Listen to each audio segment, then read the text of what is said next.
ఉచితంగా ఇవ్వటంపై మీకు ఎలా అనిపిస్తుంది? పర్లేదు, బాగానే ఉంది. కొద్దిగా పనులు కూడా సాగుతాయి. కొద్దిగా ఏడైనా పని పోయినా లేబర్ కూలిపోయినా కూడా ఏడో చోట ఒక 700, 800, 1000 రూపాయలు సంపాదించుకుంటున్నారు. పర్లేదు, ఒక 150 ఖర్చులు పెట్టుకున్నా ఎట్లా కూడా ఫ్యామిలీ గడుస్తుంది ఉంటే పర్లేదు, కొద్దిగా బాగానే. పని ఉండేయా? లేదండి, తక్కువ అండి. అది వారానికి ఒకసారి 10 రోజులకు ఒకసారి దొరికేది. అప్పుడు మన ఖర్చులు 100, 150 రూపాయలు ఖర్చులు పోయినా ఇంట్లో తెచ్చి ఖర్చు పెట్టుకోవాల్సి వచ్చేది. ఇంట్లో కూడా అసలు గడవడానికి కష్టం ఉండదు బాగా. ఇప్పుడు ప్రభుత్వం వచ్చినాక పోయిన నెల నుంచి ఈ నెల దాకా కొద్దిగా పర్లా ఇసుక కొద్దిగా వస్తుంది అనుకుంటా. ఒక గంట తిరిగి వచ్చినా కొద్దిగా పనులు సాగుతున్నాయి. అందరూ పనులు మామూలుగా ఇప్పుడు 700, 800, దూరం 900కి అలాగా దూరం పట్టి దగ్గర పట్టి ఒక 100 తీటిగా ఇస్తున్నారు.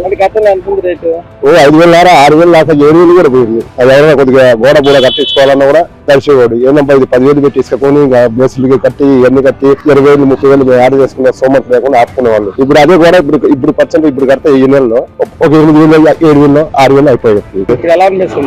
పర్లా బాగానే ఉంది. పనులు మాత్రం దొరుకుతున్నాయి.